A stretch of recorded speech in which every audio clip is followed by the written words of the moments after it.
अस्सलामुअलैकुम। सिरात मुस्तकीम चैनल में आप तमाम हज़रात को मैं खुशामदीद कहता हूँ। आज 5 सितंबर 2018 है। मैं आपसे शेयर कर रहा हूँ सऊदी अरब की ताज़ा तरीन ख़बरें। दोस्तों, रोज़ाना की बुनियाद पर सऊदी अरब से मुतालिक ताज़ा तरीन ख़बरें, गोल्ड रेट और रियाल रेट, ये तमाम मालूमात आपको मेरे इस चैनल पर मिलेंगी। प्लीज़ आप मेरा चैनल सिरात मुस्तकीम सब्सक्राइब कर लें। मेरे वो तमाम भाई जो पहले ही मेरा चैनल को सब्सक्राइब कर चुके हैं, प्लीज़ आप चेक कर लें कि क्या आपने बेल बटन को प्रेस किया है, क्योंकि इसके बगैर मेरी कोई भी वीडियो आपको फौरी तौर पर नहीं मिल पाएगी। दोस्तों, 3 पाकिस्तानी हुज्जाज इकराम जिनके नाम मोहम्मद रिजवान वल्द फ़ारूक मेमन, दूसरे का नाम मोहम्मद इमरान वल्द मोहम्मद नदीम, तीसरे का नाम मोहम्मद अली वल्द अब्दुल रज़ाक हैं, मक्का मदीना रोड पर एक ट्रैफिक हादसे में जाँ बहक हो गए हैं। जबकि एक चौथे हाजी मोहम्मद सलेमान वल्द मोहम्मद यूनुस को ज़ख्मी हालत में हॉस्पिटल में दाखिल करा दिया गया है। जहाँ बहक होने वाले हुज्जाज की तदफीन कानून के मुताबिक ममलिकत में ही की जाएगी। जहाँ बहक होने वाले हुज्जाज का ताल्लुक़ हुकूमती ग्रुप से नहीं था। वो मजालमा वीज़े पर आए थे। हज की सआदत हासिल करने के बाद वो मदीना मुनव्वरा गए थे कि वापसी पर मक्का से 100 किलोमीटर दूर खलेस के करीब इनकी गाड़ी को हादसा पेश आया है।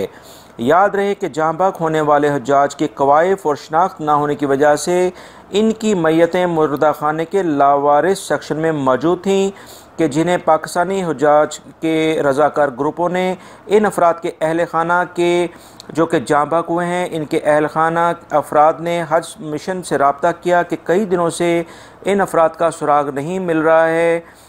इसके बाद इन अफराद को जो हज के रज़ाकार ग्रुप हैं उन्होंने इनका सुराग लगाया।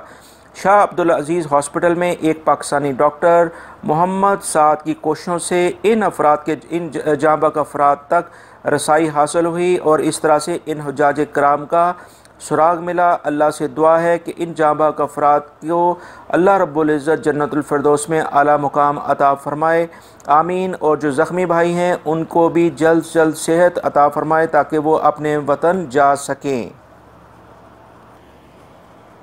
दोस्तों, ममलिकत के हुकूमती अहदेदारों ने आज फिर एलामिया जारी किया है कि व्हाट्सएप समेत फ़ेसबुक, इंस्टाग्राम, स्नैपचैट पर हुकूमती फ़ैसलों या दीगर सोशल मीडिया जो भी है उस पर उसके लिहाज से हुकूमती फ़ैसलों या सऊदी निज़ाम का मजाक उड़ाना, अमन व अमान में रुकावट पैदा करना, बादशाह या आला ओहदेदारों के लिए गलत अल्फाज का इस्तेमाल करना और इनके साथ उनके नाजेबा अल्फाज इस्तेमाल करना तमाम साइबर क्राइम में शुमार होंगे। सऊदी पब्लिक प्रोसिक्यूशन ने तमाम शहरियों और रिहायशियों को ख़बरदार किया है कि हुकूमती निज़ाम के ख़िलाफ़ या इनके फ़ैसलों पर मजाक उड़ाने वाले पैगामात शेयर करना, ऐसी वीडियोज़ देखना, उनको लाइक करना या उनको शेयर करना तमाम का तमाम कानूनन जुर्म है। माशरती आदाब, दीन इस्लाम की तालीमात और इस्लामी असूलों के अलावा दूसरों की ज़ाती ज़िंदगी में मदाखलत करना भी सऊदी कवानीन के मुताबिक सख्त जुर्म है। इस जुर्म की सज़ा 5 साल कैद और 30 लाख रियाल जुर्माना है। तो लिहाजा दोस्तों, ऐसी किसी भी वीडियोस जिसके अंदर ये तमाम चीज़ें जो मैंने आपसे कही हैं ये आपको हल्की सी झलक भी नज़र आए, ऐसी वीडियोस को बिल्कुल ना देखें। ऐसे चैनल्स का बिल्कुल बायकॉट कर दें, उनको देखना छोड़ दें और ऐसी वीडियोस को ना शेयर करें ना लाइक करें, क्योंकि ये एक सख्त सज़ा सऊदी कवानीन में इस पर नाफिज कर दी जाएगी, क्योंकि सिक्योरिटी इदारे तमाम का तमाम सोशल मीडिया को मॉनिटर कर रहे हैं। दोस्तों, महकमा मौसमियात ने एलामिया जारी किया है कि मक्का मुकर्रमा रीजन के मुख्तलिफ शहरों और कमिश्नरियों में रात तक बारिश का सिलसिला जारी रहेगा। महकमा मौसमियात का कहना है कि मक्का, ताइफ, शिफा, अलसेल कबीर, बनीसा, जमूम और बहीरा में तेज़ हवाओं के साथ गर्द गुबार का तूफ़ान भी रहेगा, जो कि आने वाले इतवार तक रहने की उम्मीद है। मदीना मुनव्वरा, तबूक, बहा और जज़ान की अतराफ ज़ालाबारी का भी इम्कान है। लिहाजा वो तमाम अफराद जो इन इलाकों में रहते हैं वो लाजमी एहतियाती तदाबीर इख्तियार करें, क्योंकि मौसम काफ़ी ज़्यादा इन इलाकों में ख़राब रहेगा। वज़ारत तजारत ने साल 2018 के लिहाज से एक रिपोर्ट जारी की है, जिसके मुताबिक 12 लाख गैर मुल्की अफराद ममलिकत में वसी कारोबार में मौजूद हैं, जबकि इसी कारोबार में शहरी अफराद की तादाद 4,33,000 के करीब बनती है। इस तरह तकरीबन 64% गैर मुल्की अफराद बड़े कारोबार से मुंसलिक हैं। मज़ीद तफसीलात के मुताबिक गैर मुल्की अफराद गाड़ियों के स्पेयर पार्ट्स, मोटरसाइकिल्स, इनकी इस्लाह, मुरम्मत और फ़रोख्त, थोक का कारोबार यानी होल सेल्स का जितना कारोबार है, रियल एस्टेट का कारोबार जितना भी है, और इस तरह से मज़ीद दूसरे जो शोबे हैं उनमें गैर मुल्की अफराद काफ़ी वसत के साथ मौजूद हैं। गाड़ियों के कारोबार से गैर मुल्की अफराद तकरीबन 35 अरब रियाल सालाना के लिहाज से आमदनी हासिल करते हैं। इसके अलावा जो थोक का यानी होल सेल का कारोबार है उससे 55 अरब रियाल के करीब वो आमदनी हासिल करते हैं, और रिटेल का जो कारोबार है उससे तकरीबन 57 अरब रियाल सालाना की बुनियाद पर गैर मुल्की अफराद हासिल करते हैं। इन तमाम रिपोर्ट से ये कुछ बात समझ में आती है कि आने वाले दिनों में कुछ मज़ीद कारोबार में भी सऊदीज़ेशन मुतवक्का है। दोस्तों, वज़ारत मेहनत ने तमाम निजी हॉस्पिटल्स को एक बार ये हदायत जारी की है कि अगर कोई भी मरीज़ ऑपरेशन के बाद यानी अपनी ट्रीटमेंट कराने के अंदर 14 रोज़ के अंदर हॉस्पिटल से दोबारा रुजू करता है तो चेकअप की गरज से इस मरीज़ से नई फ़ीस वसूल ना की जाए। अगर कोई भी हॉस्पिटल पाबंदी की खिलाफ वर्जी करता है तो इस हॉस्पिटल पर कानूनी कार्रवाई की जाएगी, क्योंकि जद्दा के 10 हॉस्पिटल के सर्वे से बात सामने आई है कि ये हॉस्पिटल वज़ारत मेहनत के बताए गए कवानीन की खिलाफ वर्जी करते हैं और इसी तरह से वज़ारत सेहत के असूलों की भी पामाली करते हैं। वज़ारत का कहना है कि शहरी और रिहायशी किसी भी हॉस्पिटल या क्लिनिक में खिलाफ वर्जी देखें तो 937 पर इसकी रिपोर्ट करें ताकि कानूनी कार्रवाई की जा सके।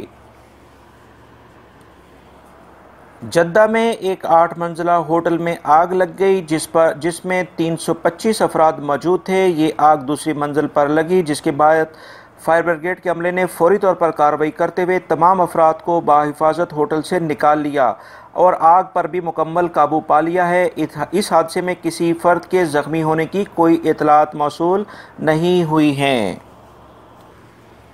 रियाद पुलिस और वज़ारत सेहत के एहलकारों ने कार्रवाई करते हुए बिला इजाज़त हजामा करने वाले गैर मुल्की फ़र्द को गिरफ़्तार कर लिया है और तमाम सबूतों के साथ इसे रंगे हाथों गिरफ़्तार किया है।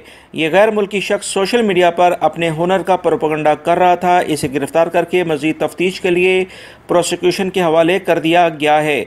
वज़ारत सेहत ने तमाम सऊदी शहरी और गैर मुल्की अफराद से मुतालबा किया है कि अगर वो किसी भी किस्म की गैर कानूनी सरगर्मियों में किसी को मुलव्वस पाएँ तो वज़ारत सेहत के इस नंबर 937 पर फौरी राब्ता करके मुतला दें। वज़ारत सेहत इस बारे में सख्त एक्शन लेगा। यमनी हौसी बागियों की जानिब से जज़ान की शहरी आबादी को आज फिर 2 बैलिस्टिक मिसाइलों से निशाना बनाने की कोशिश की गई, जिसको सऊदी एयर डिफेंस सिस्टम ने फौरी कार्रवाई करते हुए बड़ी कामयाबी के साथ फ़ज़ा में ही नकारा बना दिया। इस सिलसिले में किसी भी जानी व माली नुकसान की कोई इतलात मौसूल नहीं हुई हैं। याद रहे कि ये अब तक का 188वीं बैलिस्टिक मिसाइल का हमला रिकॉर्ड किया गया है। दोस्तों, वज़ारत तिजारत का कहना है कि ममलिकत भर में मिलावटी पेट्रोल भरने वाले पेट्रोल पंप्स पर फौरी तौर पर कार्रवाई कर दी गई है और इस सिलसिले में 77 केसेस सामने आने के बाद पेट्रोल पंप्स को बंद कर दिया गया है। अब तक 1859 स्टेशंस को फ्यूल टेस्ट किया जा चुका है, जिस पर मज़ीद कार्रवाई भी की जाएगी। ऐसे अगर आपकी नज़र में ऐसा कोई भी पेट्रोल पंप नज़र आता है जहां पर आपको शुबा है कि ये मिलावट करते हैं तो वज़ारत के कॉन्टैक्ट नंबर 9200000667 पर रब्ता करें। वज़ारत इस पेट्रोल पंप पर आकर फ्यूल टेस्ट करेगी। अगर मिलावट पाई गई तो इस पेट्रोल पंप पर इसके खिलाफ सख्त एक्शन लिया जाएगा और इसको सील कर दिया जाएगा। दोस्तों, पुलिस ने गाड़ियां और कीमती सामान चोरी करने के इल्ज़ाम में 3 बच्चों को गिरफ़्तार किया है। ये तीनों बच्चे सगे भाई हैं। इस सिलसिले में पुलिस को रिपोर्ट मिल रही थी कि 12 से ज़ायद गाड़ियां और कीमती अशिया के चोरी होने की मुसलसल इतलात मौसूल हुई हैं। एक स्पेशल टास्क टीम ने सुराग लगाते हुए 3 बच्चों पर मुश्तमिल इस गिरोह को गिरफ़्तार किया है और तहकीकात के लिए पब्लिक प्रोसिक्यूशन के हवाले कर दिया गया है। गिरफ्तार बच्चों की उम्रें 15 साल के करीब हैं। दोस्तों, ये थी आज की ताज़ा तरीन ख़बरें जो मैंने आपसे शेयर की हैं। उम्मीद करता हूँ मेरी इस वीडियो को आप लाइक ज़रूर करेंगे, इसको दूसरे दोस्तों से भी शेयर करेगा और रोज़ाना की बुनियाद पर मेरे चैनल पर जो ख़बरें मैं शेयर करता हूँ, गोल्ड रेट और रियाल रेट और सऊदी अरब से मुतल्लिक ताज़ा तरीन ख़बरें, ये तमाम आपको मिल सकेंगी। आप मेरे चैनल साथ मुस्तकीम को सब्सक्राइब कर लें, बेल बटन लाजमी प्रेस कर लीजिएगा। वीडियो देखने का बहुत बहुत शुक्रिया। अस्सलामु अलैकुम।